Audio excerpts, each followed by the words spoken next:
Hi, I'm Camille Jobe, and I am a partner at Jobe Corral Architects.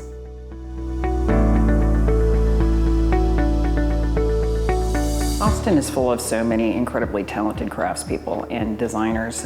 We do a lot of work with the craftspeople that are performing on the job, and we work with them early on to understand better the materials that we're working with, the detailing practices, but it's not just about the detail itself, it's about how the thing goes together.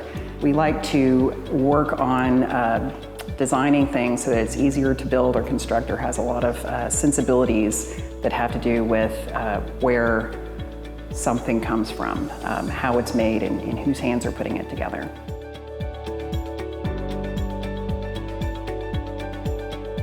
I think it's really hard to limit it to a person. When I first moved here, I started looking around and seeing whose work was interesting in town, and I had come from a city that was very competitive in the industry and closed off, and I just started calling people and asking them to lunch or coffee just to talk about design. And Austin has been an incredibly open and inspiring place. I can name a handful of colleagues that I remember exactly where we had lunch and what we talked about. And that was a long time ago. And those people are still here being generous and with their time and their inspiration. And it's just, it's a different type of atmosphere than it was practicing in the Bay Area.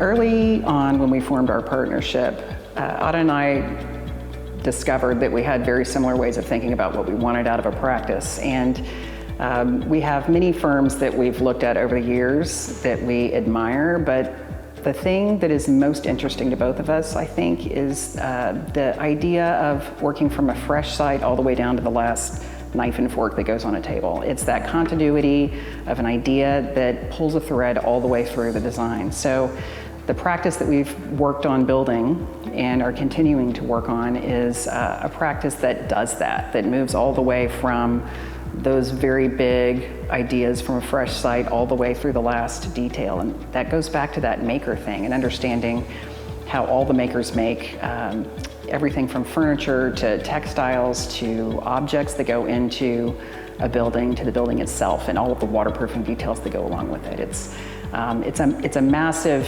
pool of interesting things to discover and learn through design, and we would probably rather work on one project and do all the details on it than work on 10 projects and do half the details on it.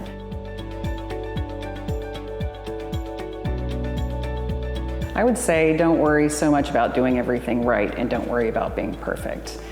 Nothing out there is going to be perfect and you're going to make some missteps. Don't ask permission so much and don't apologize. Take some space up in the design world and do it the way that you want to do it.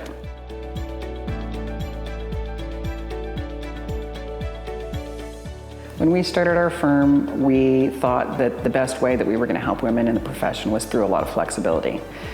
Flexibility is important, but I don't think it's the most important thing. I think what has been most helpful and where we have felt we could help the most is to help find opportunities for women in architecture, to support them through those opportunities, to sponsor them and put their names up for things inside of the firm and outside in service of architecture in the community.